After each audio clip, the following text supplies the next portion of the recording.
Buying a home in the UK is seen as kind of the ultimate financial goal. It's kind of the de facto thing that you say to your friends, to your families, to even strangers that you've made it to a certain type of financial status quo. Because for a lot of people in this country, renting just means that you're throwing your money away. And why would you do that? Why would you pay for somebody else's mortgage when you can just pay for your own? But I'm going to explain in this video how that's actually a false narrative, and there are some things that you really need to be aware of with home ownership that, to be honest, nobody really talks about. Look, I'm not here to tell you that home ownership is a bad thing in the UK and is something that you shouldn't aspire to do, but there are a lot of different things that go under the rug, under the radar, that you should really be aware of, to be honest. As somebody who's actually bought a home in the UK and thought that they financially made it, there's a lot of things that came out of the woodwork which completely caught me by surprise, and to be honest, if you're looking for a home, this will also catch you by surprise. So here are three main things that you need to be aware of before you go down this path. This one I'm just sick and tired of hearing. It's not true. I even had a mortgage broker at one point say this to me, that renting is just essentially throwing your money away in the bin. It's not. You are paying somebody for the privilege of living in their space. That is not throwing your money away.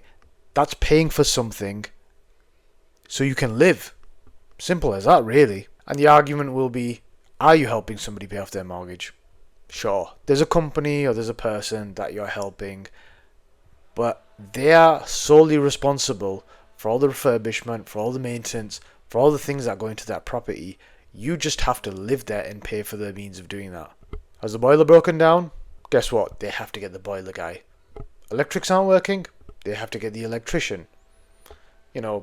Plaster's coming off? They have to get the plasterer. The list goes on. It's the things that they are responsible for. On top of all that, the rights for people renting in the UK is so strong that it is actually in your favour. If a landlord doesn't abide by things, or if they don't do what they need to do, you can go through the right routes and the laws protect you with those type of things. And then the obvious counter argument is always going to be, well, there are so many horror stories that you read on whatever platform that you want of horrible landlords and companies doing all sorts. Yeah, of course, because that's what sells in the media. You're not going to see Jim and Susan talking about how their old landlady is so sweet, she looks after them like family and makes sure that the property is really well maintained and taken care of. Of course you're not going to see those stories, and the majority of the time things are totally fine.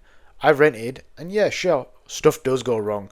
There are things that landlords or companies don't do, but I would say probably 90% of the time everything's pretty smooth, things run, and it's all good. So I would say stop feeling so pressured to get out of the renting situation and move into a housing situation where you own the home, because you aren't just throwing your money away. It's flexibility, it's space to breathe, it's your own place, and you are not responsible for maintaining that.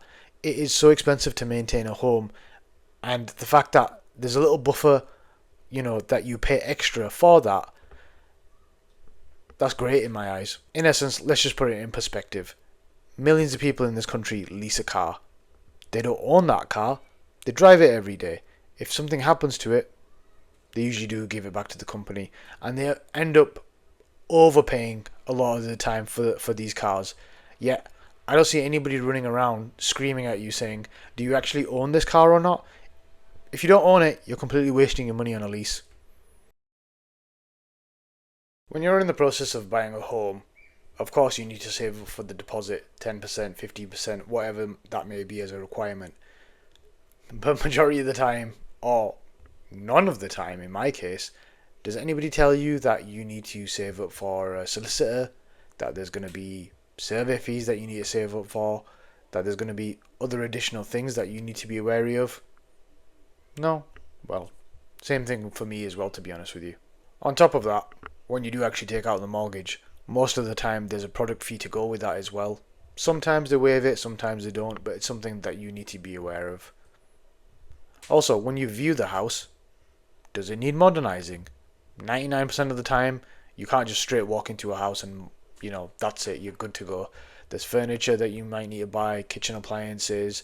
You might not like the look of some of the rooms, so you have to paint them. There's plenty of things that you have to do and you want to do to update the house. And again, that costs money.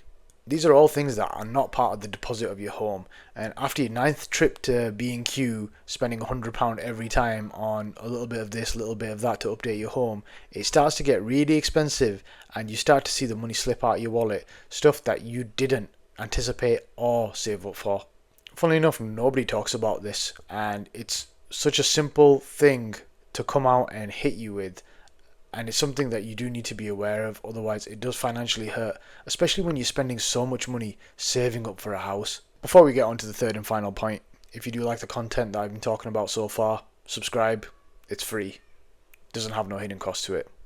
Let's get back to it. This one might be shocking to a lot of people, but owning a home does not make you wealthy. It's not an asset that is liquid. It's not an asset that does you any good. A residential home is a place that you abide by. Sure, there is some equity in there, but in reality, if you're doing it properly, the reason that you're buying a home is so that you can live in it forever. Therefore, the equity in the house is irrelevant. You know, nobody plans on getting divorced. Nobody plans on selling their house unless you're moving on to a second house. But in reality, if it is the right way, you should be able to buy one house and that should be it, one and done. That's the cheapest way, that's the best way in my opinion. And how much your house has gone up in value, to be honest, is irrelevant. And residential homes, you know, you're living in them. Their sole mission in life is to return back to dust, and you have to stop it from doing that. You know, things are going to happen, damp's going to kick in, the boiler's going to fall apart, floorboards are going to kick through, something's always going to be going on, and you have to spend money to fix that. It's not a property that you're renting out and investing in. It's not going to make you money, this thing. If you're buying it to live there and you want to put your roots down, that's absolutely fine, there's no problem. But don't go thinking that buying a property is going to make you wealthy. A residential property at least. I mean, if you're looking to actually gain money, you're best off investing in something like index funds or investment properties yourself.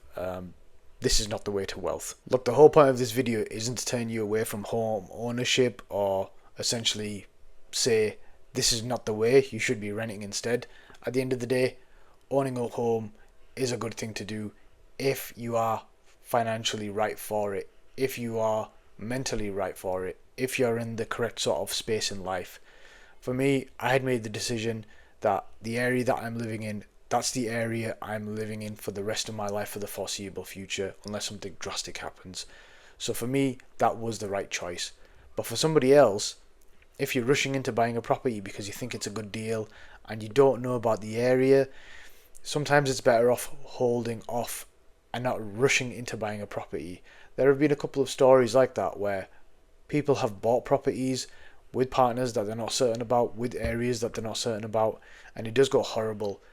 You want to think about these things, and you want to think about the sort of financial commitment that you're taking and whether it is the right thing or not. If you do like this video and you want to start learning how to actually save your money in an effective way, watch this video next.